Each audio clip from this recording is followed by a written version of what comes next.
Jung, in particular, conceptualized the voyage to the underworld as a journey into the unconscious. And the unconscious for the psychoanalyst is a place of fantasy and dream and implicit presupposition and habit. And that's all correct, you know, there is an unconscious, and it's perfectly reasonable to conceptualize it that way. The big difference, I think, between the psychoanalysts and the later, more empirical scientists is that the psychoanalysts sort of envisioned your psyche as a place of living partial personalities instead of cognitive computational systems. You know, they took into account the fact that you're alive and that the parts of you are alive. And you know, there's a neuroscientist named Gazzaniga. I don't know how to say his name. Gazzaniga. That's wrong. Gazzaniga. Yeah, I think that's it. Anyways, he did some of the earliest experiments on split brains.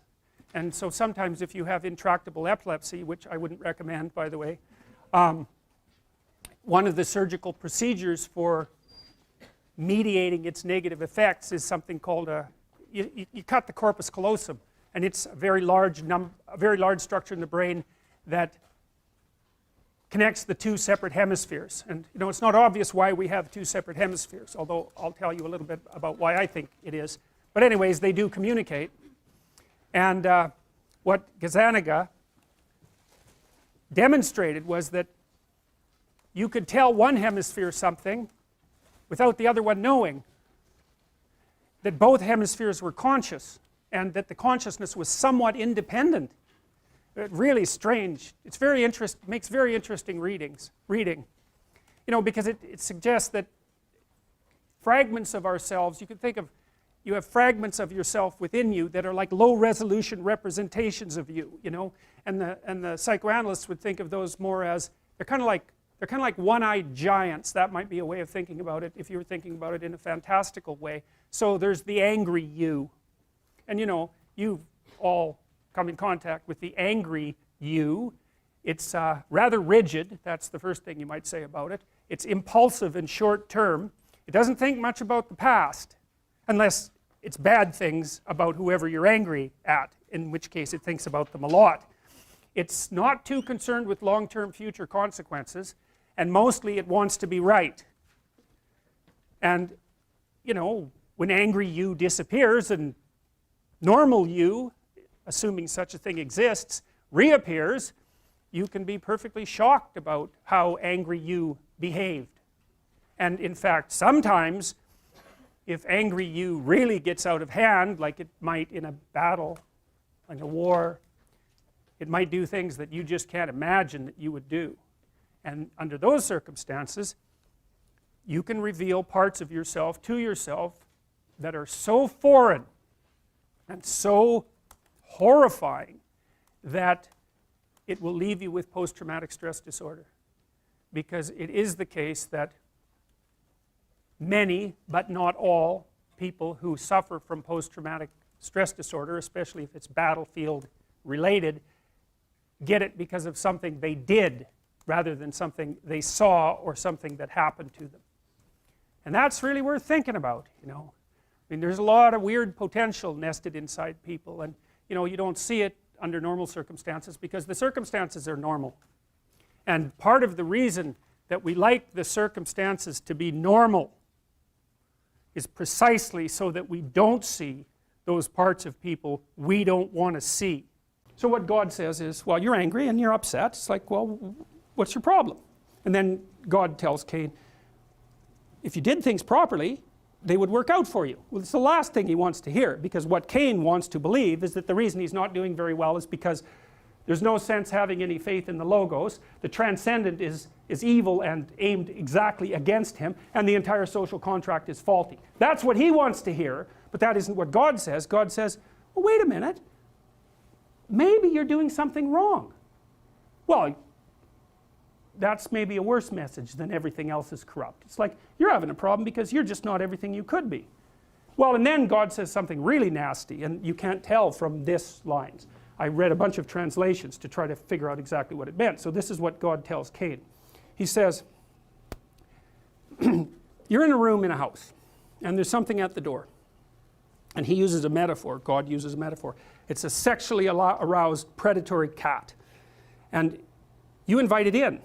You invite it in. You know that it has evil intent. You invite it in to mate with you, right?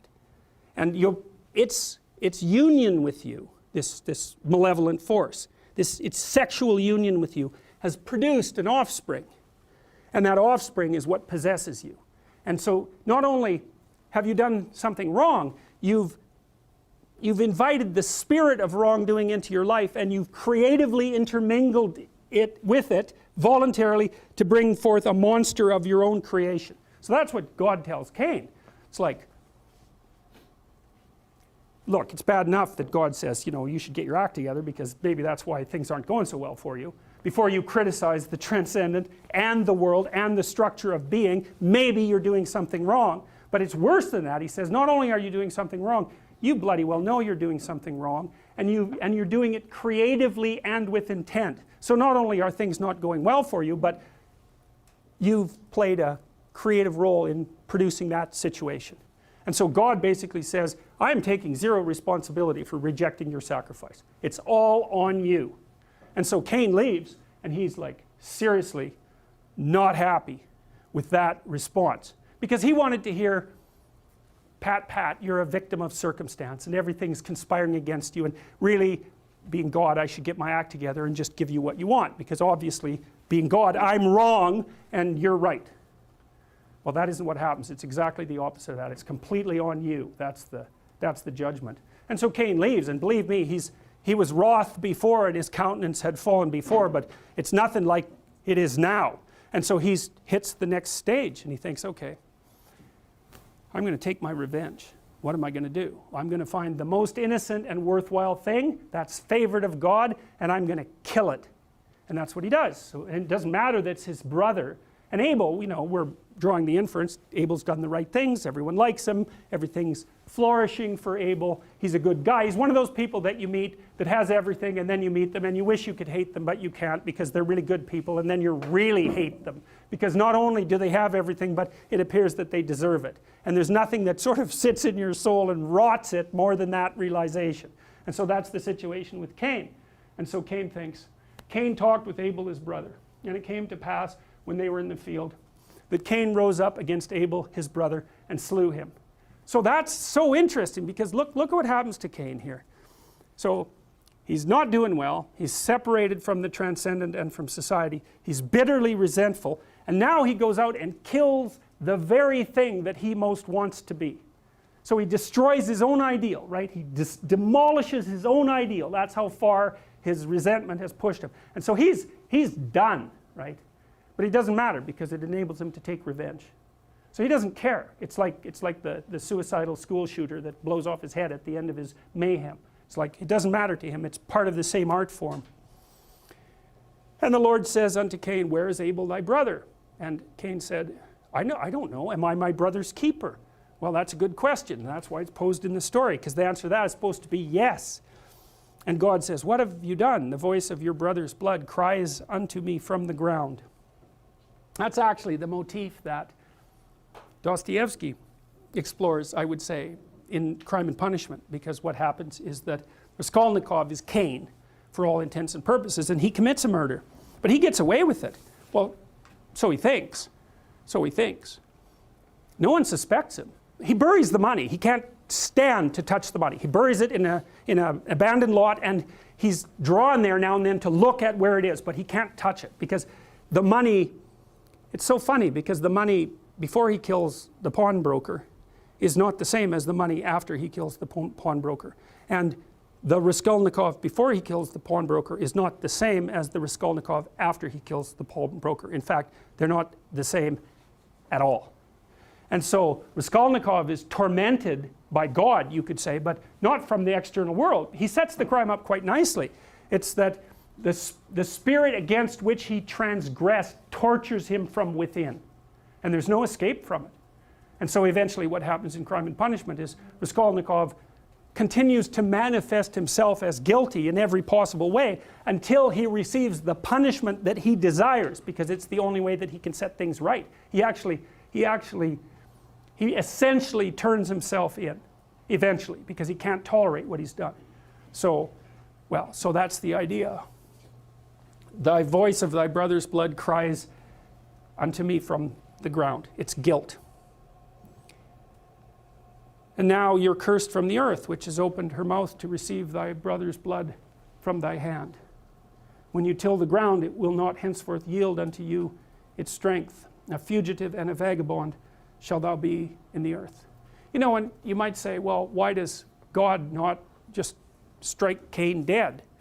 And the answer to that perhaps is that wouldn't be sufficient punishment. And that's what it looks like to me. It's like, what's the punishment? You live with what you did. Right? And I don't want anybody taking you out either, because then you won't have to live with what you did. So that's the punishment. And Cain says unto the Lord, my punishment is greater than I can bear. It's like, yeah. Behold, you have driven me out this day from the face of the earth, and from thy face shall I be hid. It's the same as what happens to Adam in the Garden of Eden. Remember, Adam hides from God, and he has his reasons. And now Cain is alienated from God. There's no reconstructing that relationship. He's put himself, by violating his contract, let's say, with the transcendent, and also with society, and also with his own spirit, he's put himself outside the possibility of redemption. And that's why he says, the punishment is greater than I can bear.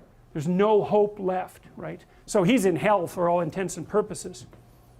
One of the things Jung said about the shadow, and this is, I would say, one of the primary impediments to enlightenment, is that if you start looking at your motives for misbehaving, and I mean by that something very specific. I don't mean that you're misbehaving by someone else's standards. I don't mean that.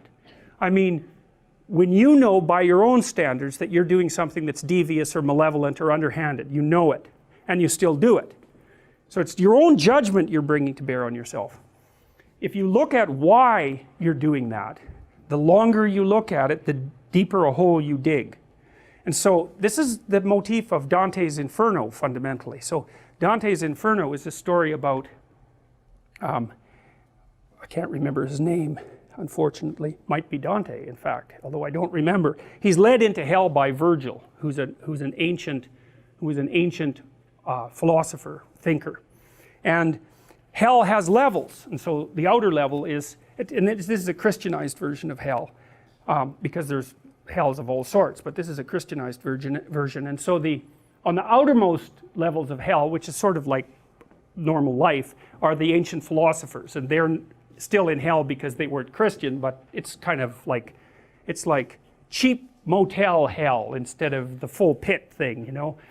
And so then Dante goes deeper and deeper into hell until he gets right to the bottom of it. And it's been a while since I read it, but if I remember correctly, Satan himself is encased in ice at the bottom of hell, surrounded by people who betray others. And so Dante's notion was that the worst of all possible violations of moral behavior was betrayal, and that they're in the deepest levels of hell. And I really like that idea. I think it's true, because if you trust me, then you're manifesting the necessary courage that puts someone through life. You know, if you're smart, you don't trust me because you're naive.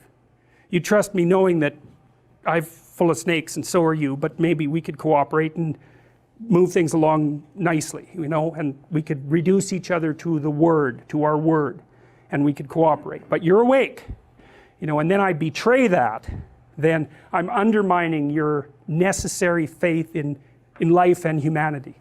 And you can really hurt someone that way. Like sometimes it's self-betrayal, but you can really do someone in that. We can really traumatize them. So that they can't recover. And so it's a really terrible thing to do to someone. And maybe it's the worst thing, and that was Dante's idea. And it's tied in. That makes very interesting reading if you read it at the same time as Milton's Paradise Lost, because those are metaphysical explorations. This is what they are. They're metaphysical explorations of the terrible places you can end up, and that people do end up.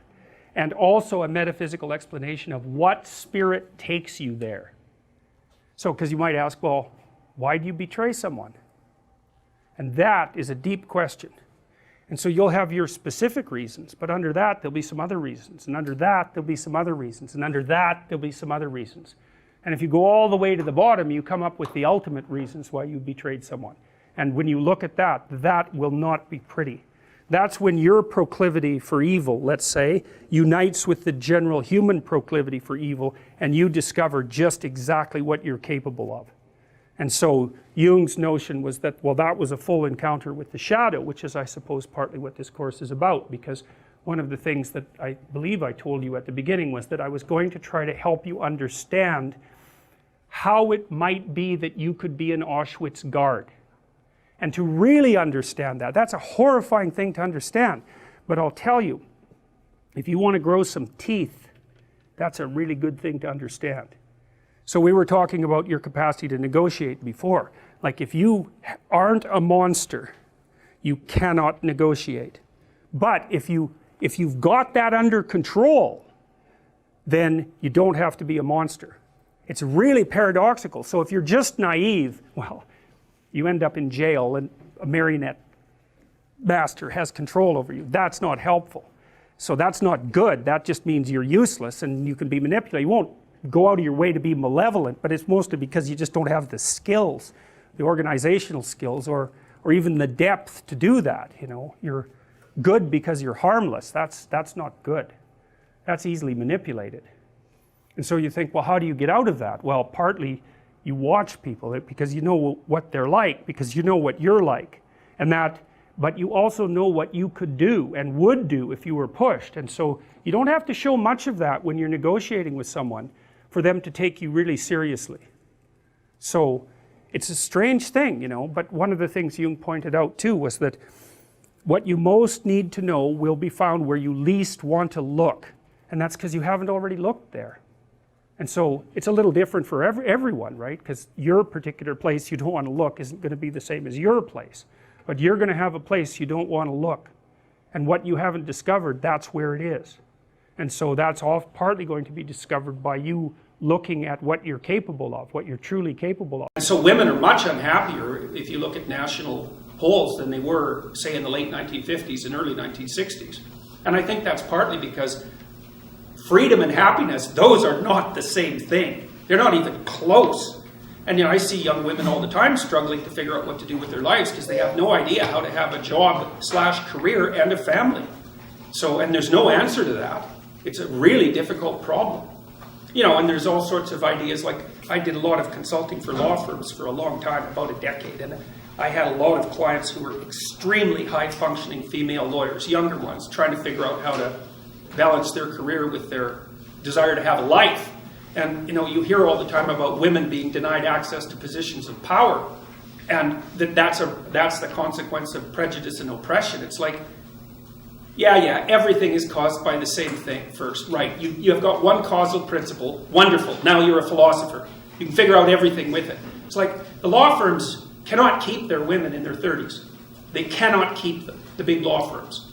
They all leave. Why? Because the women hit 30, they're brilliant, conscientious, intelligent, they were deadly in high school, deadly in university, they nailed law school, they whipped through their articling, they made partner by the time they were 30. It was like they're in a rocket to the top position. What do they find when they get there? 80-hour work weeks, right? Because that's one of the things you want to think about. You know, you think that the people who run things are sitting at home smoking big cigars and like telling their minions what to do. It's like that's like the 1920s millionaire that's on the cover of the Monopoly game. That's no sociological analysis. I know lots of people like that, and they work all the time, from the second they wake up till the second they go to sleep. And they don't just casually work. You know, because I know some of you go to the library for 6 hours and you say, well, I studied in the library for 6 hours. Like, no, you didn't. You studied for half an hour. And you had coffee and you looked through Facebook and, you know, you went home and you said, well, I studied for 6 hours, and you're happy about it. But you know bloody well you didn't. Partly because you can't. You know, I can only read for about 3.5 hours till I'm done. And I'm pretty good at it. So these people who are running things, there's corrupt people, obviously, but the vast majority of them, first, are self-made, and second, they're so bloody efficient and smart, you cannot believe it. And they work 80 hours a week. And most of them happen to be men. And why is that? Because there are a small number of insane men who will do nothing but work 80 hours a week. And no matter where you put them, if you put them in the middle of a forest with an axe, all they would do is run around chopping down trees. So the issue isn't why aren't there more women in positions of power? It's why are there any men insane enough ever to occupy those positions? Because we also know, and the data on this is very clear, what's the relationship between money and well-being? Once you have enough money to keep the bill collectors from your door, so once you have enough money to stave off misery, which is sort of lower middle class, something like that in our society, maybe a little lower than that, extra money does not help you. It does not improve your life. So why bother with it? Well, that's what the women in the law firms think. It's like most of them, by the time they're in their 30s, are married. Almost all of them are married to men who make as much money or more than they do, because that's what women go for cross-culturally. 4 to 5 years older, equal or higher in the socioeconomic status. So their husbands already make $350,000 a year. It's like they think, well, I don't need much more money. The men use money to keep track of the competition, by the way, because all the male lawyers that I talk to are usually real hard-ass guys, really low in agreeableness, really high in conscientiousness, like conservative types, low in openness as well. And they want to win. And the reason they care about their damn bonus at the end of the year isn't even so much because of the money, it's because they got a much bigger bonus than the other son of a bitch sitting beside them, and they're happy about that. So there's a real brass knuckles competition that drives these sorts of things. But we get things backwards so often in psychology and in sociology. It's not why there aren't more women in positions of power. It's why do any men want those positions? You just have no idea the amount of responsibility that comes along with that. You just imagine for a minute trying to run a billion-dollar corporation. You can't even bloody well balance your checkbook, and there's dust bunnies underneath your bed. How in the world would you ever run a billion-dollar corporation? Those things are complicated. And you have enemies, and they're trying to take you out all the time. You look at Apple and Samsung, man, they're just torturing each other in the courts nonstop. If you're running a big corporation, you'll be handling 200 or 300 lawsuits at a time. And that's just nothing compared to the complexity of what you actually have to do. Stay on top of the technology, constantly interact with your large customers, travel all the time because you have to maintain the relationships. You have to regulate the politics inside the business. Believe me, it's no picnic. And you think, well, they get a lot of money. It's like, what makes you think that's such a good thing? Like if you're half crazy and you have a lot of money, you're going to be crazy a lot faster, I can tell you that, because it frees you from all sorts of constraints. We know the data on lottery winners. They're no happier a year later, and some of them are done, especially if they had like a bit of a cocaine problem to begin with, because, being broke stops you from dying if you're a cocaine addict. You get enough money and away you go. And you think yourself, you've got all sorts of bad habits and weirdnesses. If somebody dumped an infinite amount of money on you, what makes you think you wouldn't unravel completely? It's highly probable.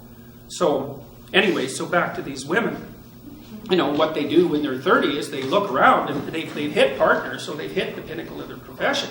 They think, what the hell am I doing this for? Why would anyone in their right mind want to be woken up at 3 a.m. Sunday by their irate Japanese client who wants them to work for the next 5 hours non-stop to fix this damn problem, which is going to cost them $100 million right now? Or we'll find someone else to pay $750 an hour to fix it right now.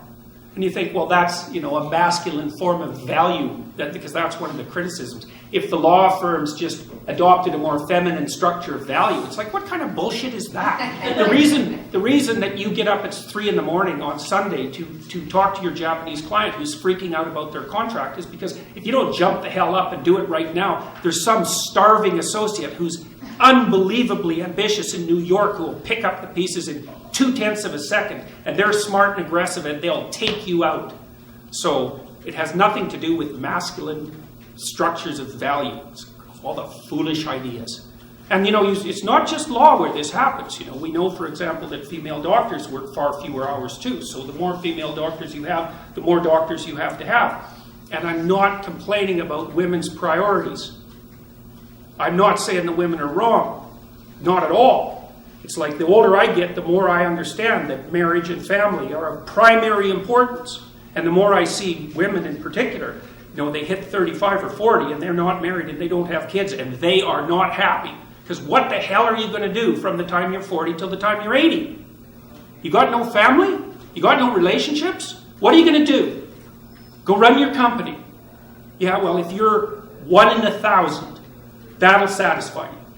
So you bloody well better make sure you're that 1 in 1,000, and you're probably not, because those people are rare.